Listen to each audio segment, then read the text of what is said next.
Good morning and Happy New Year! Happy New Year! I hope it's going well so far. I am Kimberly, this is Journal Breeze, and I'm going to turn on my timer so that I can keep this reasonable. Good to see you guys. Really, it's great to be with you. I'm having my morning coffee. It's a bright, sunny, and very windy day here today. This is a far overdue part 2 from the Accordion journal or booklet or accordion. Well, it turned out to be a poem. I found an incredible poem, you guys. Oh my God, this is by David White, and I like some of his other poetry, so I was looking through the internet. It was mostly, I think, Pinterest things, and but it just came up in a search for David White, and I just started sobbing after I read it. I could barely get through it, and then I cried a few more times when I read it. Now I can read it without crying, but it definitely affects me. So it just so happened to be. It was like 14 sides, so it just so happened to be about that long, including his name, which I put here. It's called The Well, and it was in the book The Pilgrim, but the poems are individually showing up on, in a search on people's own way, wherever they used it, kind of thing. So anyway, that's what I suggest you do, is that you find a poem. I was going to do individual quotes, but then I like how it unfolds and becomes, this beautiful, moving, to me, story. And I just love it. I love, love, love how it turned out. And I have tips for you today. I learned quite a bit. This was fiddly to make, and I'm going to tell you things so that you may not have to fiddle so much as I did. So I think for copyright reasons, I'm just not going to read it to you. I think you need to find it on your own. So again, these papers are from 49 Dragonflies. It's her winter kit from last year. I'm forgetting what the name of it is already, but if you go, it's her website. She doesn't sell on Etsy. 49 is the number 49, dragonflies.com. And just scroll. You'll see it. It comes up pretty quick. Something about, I said it in the first part, So find that. And then the first part, which is my last video, I just show you how. So just check that out. I don't want to spend the time going over it, but it's an easy thing. And I use these incredibly gorgeous digitals as if they were a masterboard. So it was really fun. I didn't know what I was going to get, and easy peasy fast. Then it came time to work with it as set up. What am I saying? I need another little sip of coffee here. I sound like a slurp. Sorry about that. The sizes are also in the first part, and the experiment for me here was not only using the digitals as a masterboard, but it was also cutting each individual segment differently, so that it wasn't like a usual tab book. It was each piece. That's why it lays out this way. Each piece is a different size, and you don't go through it that way. You really pull it out to get the full effect. So the way that I laid it out was looking at each side. Let me back it up here, to get the look that I wanted when it would be pulled out. Let's see if we can even get out that far.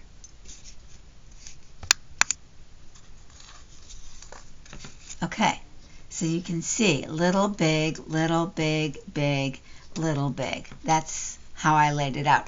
You could lay it out any way you wanted to, and the sizes hovered around 3 to 4 inches wide. Everything is 4 1/4. I actually cut it at 4 originally, and I redid it because at 4 they ended up looking more like squares, and I wanted them to at least have more height. Plus it helps when you're putting it together to know what the top is, because at the same time that I'm doing the front, I'm doing the back. When I'm sewing, when I'm figuring it out. And so it's fun. You just don't know what you're going to get. And yes, I did rearrange. I did change out different fronts and backs because I wanted to like it in the end. And so I kind of, went with a mellow, and then we moved into the sunrise or sunset, and then we moved back to the mellow. The other side is a different feel.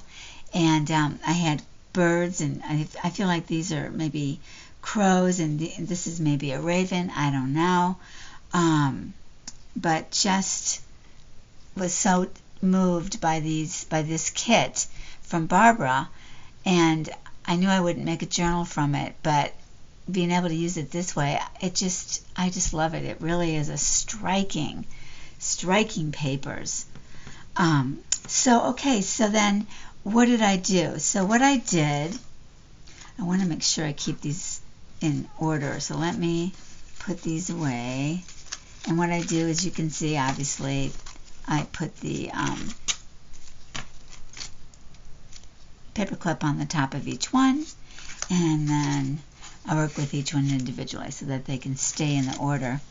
And so I used a kind of it's a coated and middle of the road junk mail cardstock. And so what I did was I cut them all around, around the size I thought, and then I look at it and determine, like, do I want the bottom cut off? Do I want the side? Because it is going to have some stuff cut off. So each individual paper, I take a different approach. I tried ripping, and I decided I didn't really like the ripped edge. That was kind of what I determined over time. So I'm going to set it up so I don't have the ripped edge showing. And I don't go all the way to the edge because I don't want it to gunk up my sewing machine. And you can't glue both sides at the same time, because if you do, you'll end up you won't know where to cut. The cardboard you'll be unable to see it. And I feel like I have the wrong glasses on. No, I don't. Okay. Oh my goodness. All right, let's see. I woke up to a windstorm, so I actually woke up earlier than usual. And boy, just blowing a gale. And we don't have to worry about any rain or any fires coming from this windstorm, because the ground is so wet from storms over Christmas and New Year's. It was 1 year ago yesterday that the big, huge fire, the biggest fire in American history, the most damaging, I think 61 billion is what the damage was. It was three fires. It wasn't just one, and a bunch of little fires over a 24-day period, and mostly around LA, and actually west and north of LA. They were unrelated. And most people's houses burnt down yesterday or today, so it's a year for them today that they lost their home. And so there's a bunch of specials on TV and a lot of fundraisers going on, concerts and things like that. And still most people aren't in their house. Very few houses have been able to get through all the permits. Very little insurance has been paid. So they're living in temporary housing. It's just a horrible situation, really. Just horrible. Okay, so now I'm going to put on the second. And here you've got the ripped on the bottom. Oh, I'm going to bring it in closer again, or otherwise I look like I'm in outer space to you. And I like this brighter side more, so I'm going to put it over the edge, but not too much. Yeah. Did I get it? Oh, I don't know. It's pretty close to the edge. I think I'll take that off and re-put that on there so that I can really cut off that frayed edge. I think part of the reason I didn't like the frayed edge is because the white paper showed through. So if you were to use a less dark paper, then the white wouldn't stand out as so white. And yes, I do distress all the edges before I sew them together, it's true. But, you know, if you want a frayed look and then you distress it, you lose a lot of the frayed. But you can see how this white turned up over here, and on these that had the dark and the white, it just didn't look good to me. I didn't like it. You might love that, so do what works for you, of course. Alright, so, and then what I'm going to walk you through is what I learned about the stitching. Okay, so a lot of people, not a lot, but some people have turned what they've done to have a place to call home base, because of course it's so uncomfortable living in a temporary situation and costly. They still have to pay their mortgage for a house that isn't there. They pay the mortgage including the property, so a lot of them have gotten, again, not a lot. There are those who have been able to get large RVs of some sort so that they can stay on their own property. So they set up camp. Fortunately, they can do a lot of outside living here in California, Southern California. And so they have people coming by all the time asking them how it's going, thinking they're going to do the same thing. So, and there's a deal, some sort of an arrangement that they have to promise to get their RV off the property once their house is built.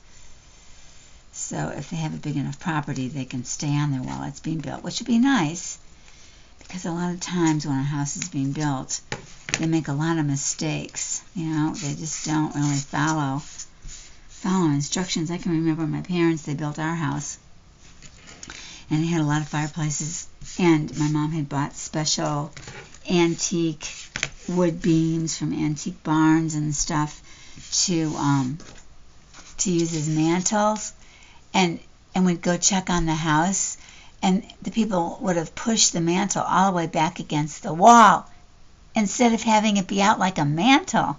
And she actually had them tear the wall down. It was all brick, all used antique brick. She had them take it down carefully so it could be reused and pull that mantle out. It wasn't built all the way up through the second floor, but nonetheless, it was there. And she got there in time to see what was going on. And this is the sort of stuff that goes on. You hear about it all the time. They do all kinds of things that, you know, the plans say do this and they do that. So anyway, living there will be good for them, I think. All right, so now you've got both sides done. So now the next thing, of course, is to distress. And I opted to distress with a light color, antique linen.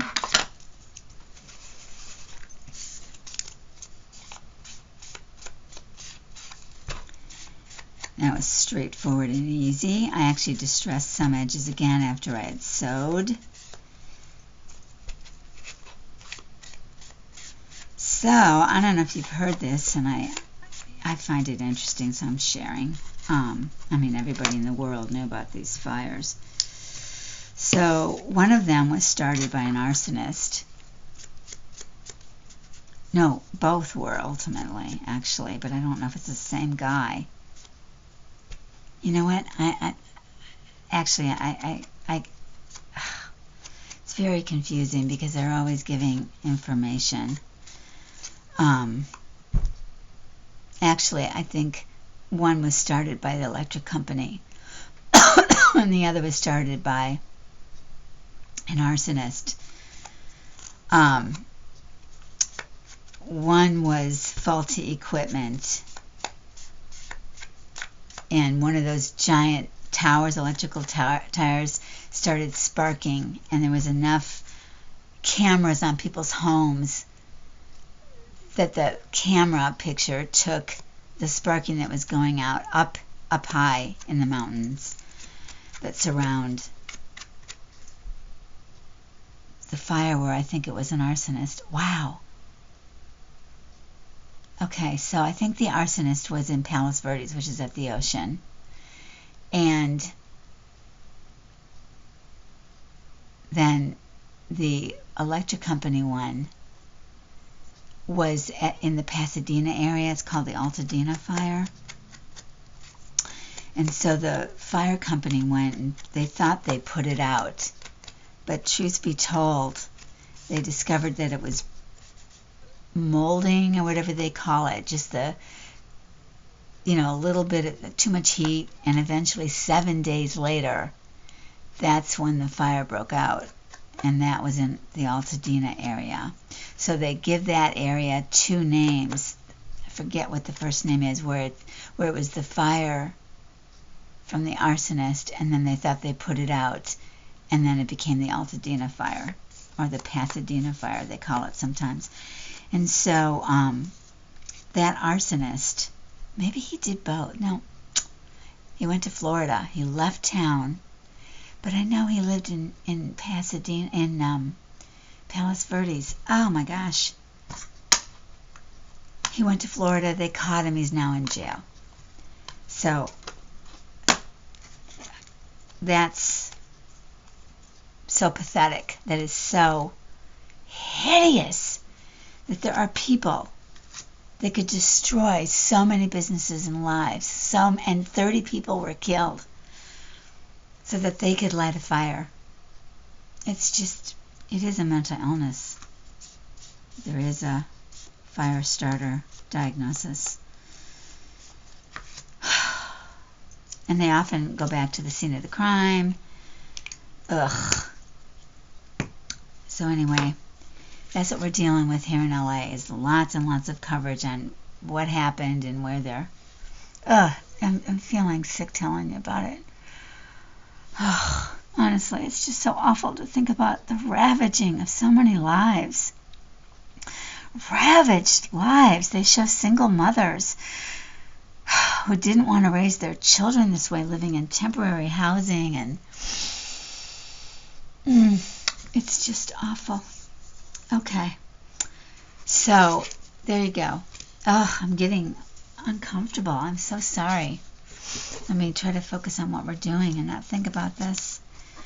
So I did a prototype, and I'm glad I did, because I learned a lot. These sizes aren't correct, but I found out that that I wanted to use a 3/4 of an inch square of flannel. And I'll show you how I cut it, how I made it easy and fast to cut it. But I'm going to use this color flannel for this other one. And it's actually got a good side and a bad side, so that was interesting. You could tell the difference. But I wouldn't go any thicker than this. I thought about using a linen, but this was thick enough that it kind of interfered a little bit. So this is turning easy because I realize you need to leave a big gap between, so that these actually so that the extra fabric gets utilized over the edge. And then when you sew, you want to be able to sew on the flap, even though I did glue also. So again, making them too wide, you'd have to sew in so much into the picture that, I didn't want to do that. So 3/4 of an inch square ended up being the right size for me. And again, I'll show you how to do it easy and fast. And then the other thing was, what are the thread? I always change my tensions and try them out, and I change my 2 thread lengths. There's 2.5, 3, 2.0. I know all machines are different, but anyway, I go through, I sew everything, and I mark down what it was that I used for the thread length to decide on what I like best using front and back when it's going to show so much. And what I ended up with was just going back to what the machine set at. And then my tension is really, really low. Like I have a 1.5 tension and it was a 2.5 stitch. And I use a brother machine. 2.5 and 3.0 stitch. And that to me, worked out the best. So do it for yourself, see what you get. And then the other thing I did was I used a thin black thread. It's a very thin black thread. And so I made my needle smaller. Your needle and thread eye, your needle eye and thread are supposed to match. And that makes your tension work the best as well. So I got a thinner needle than what I was using, and I worried about it going through the cardboard, but it was no problem. So if you match your needle and thread, you'll have a much smaller hole show up on the back. We all see that ugly back. Well, that's because you're using a big needle, perhaps. So match your thread and your needle, and you'll have less of an ugly back. So the reason that some of this white shows is because there's white on that cardboard. And, it's not terrible. I don't think it shows up much, and it doesn't show up at all on the snow. So I got a good front and back, no matter what side, until it was in the really dark. And if you were really picky about it, you could go with a magic marker on top of it. But I wasn't that picky about it. It would be a lot to go over that. I tried it. Okay, so once you get this done, okay, then the next thing I did was I cut strips.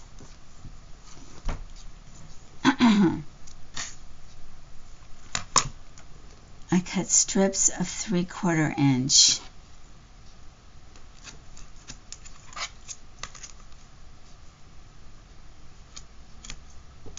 This is a 1/4. I'm going to if I turn that light on, it'll be too bright for you. Okay, so this is a quilter's rule, and it lets you do a straight line. So I drew a line. I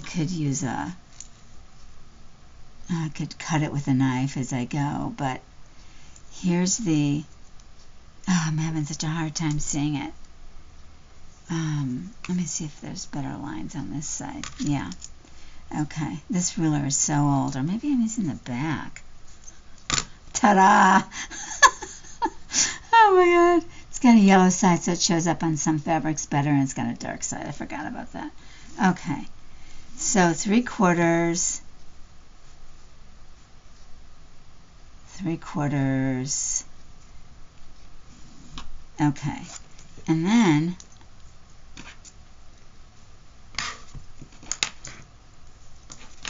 you go back around over it again, and I did long ones, but I'm trying to do it fast here. So, oh my God, what am I doing? You know what? Hold on. Let me make sure those are 3/4. Yeah. And yeah. Okay. And then 3/4.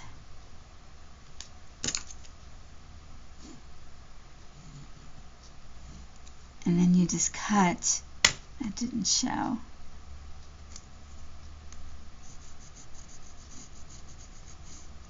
Okay, 3/4. 3/4. You don't want to do it too dark because you don't want it to show.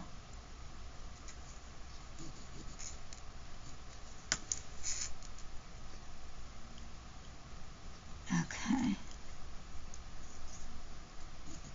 So the reason I'm so delayed in getting this part 2 to you guys is because we went out of town, and then I got sick, and that was the delay. And then it was fiddly, so I got part of it done when we got back from being out of town, because I was hoping to shoot it right away, but then when I got sick I couldn't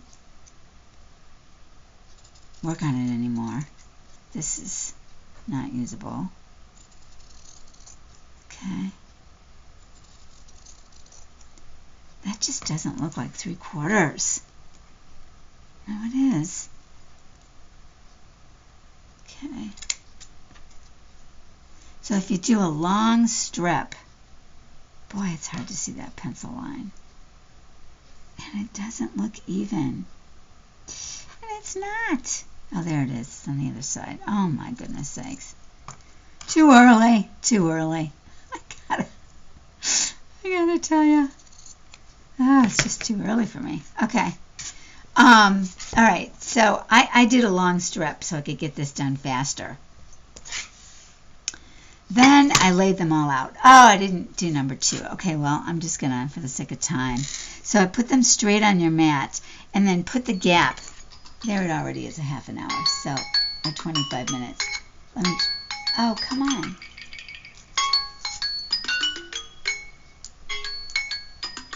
Okay, so I'm saying dismiss, and it's not. Lovely. All right, so then you want to lay it on your mat flat, and have a gap. Put a gap that's about that big. That's really big. It doesn't need to be that big. But, and look at how this wrinkled up. That's why you have to glue them. You have to glue them, because that is what can happen. Because you're going to do both sides and then sew. Oh, actually, no, what did I do? I think I did, yeah, you have to do both sides. Otherwise, you can't, you'll have 2 lines of sewing. Okay, so you would make the gap, and what you want to do is get the bottom as straight as possible. The tops might be slightly different in height, but get the bottom as straight as you can so that it will lay looking like this and it can stand well.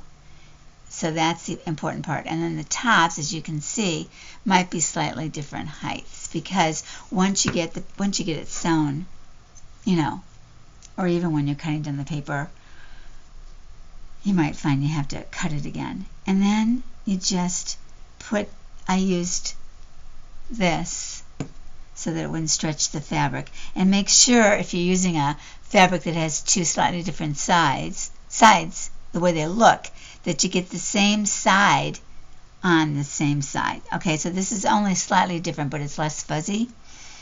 So just, you know, that's just another thing to think about. And then put it down just a little bit from the top. That's all.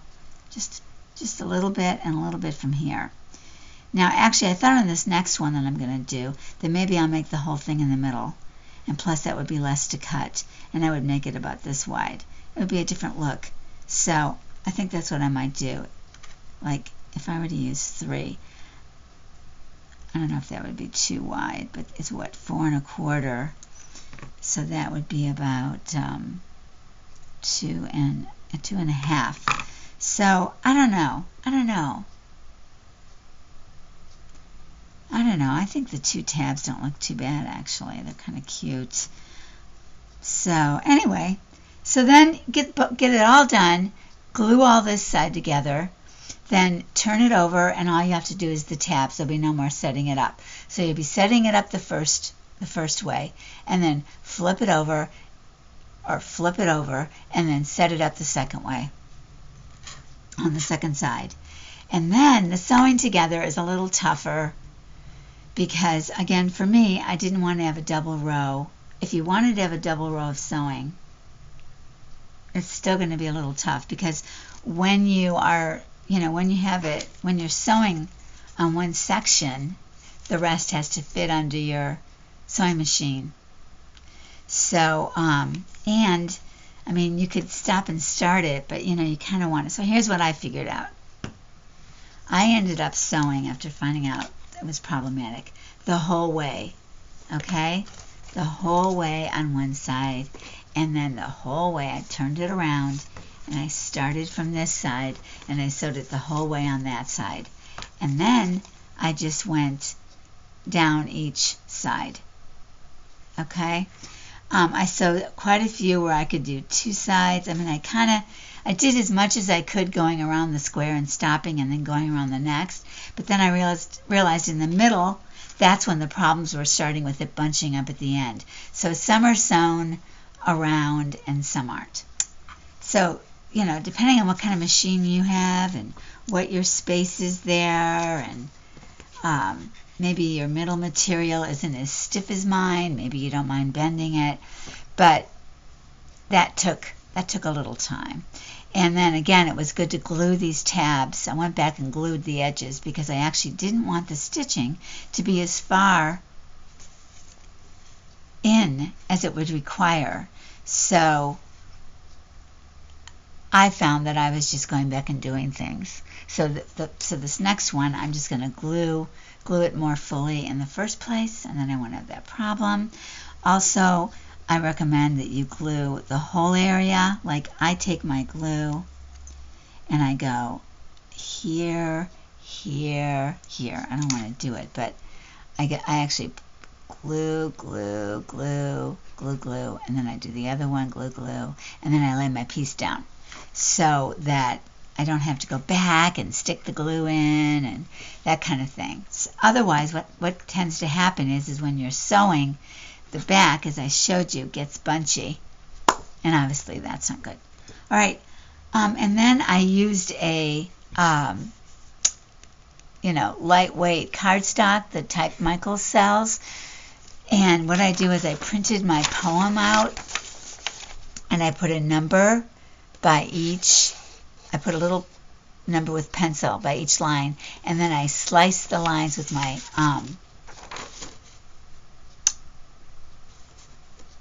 cutter and laid them out, and then I did combine a couple that were short so that I had enough to exactly fill up my poem on here, because I wanted to make sure to include.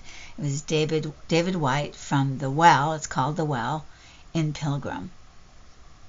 That's the name of it. Look it up. Amazing. A lot of his stuff is amazing, but that one really struck me. And there you go. So that's it. So hopefully this made sense to you. I'm sorry I got upset there in the middle, but I did, and that's life. So I am going to be back very soon with my day 9 for the Inspirations 26 make that Lydia invited me to do. And I agreed to it before I got sick, so I didn't realize. And I picked that date. So there you go. I hope you're having a really good time getting back into the new year, that it's not too stressful for you, and that you're enjoying crafting time. It's nice to see you guys again. Take care, and I'll see you soon. Bye-bye.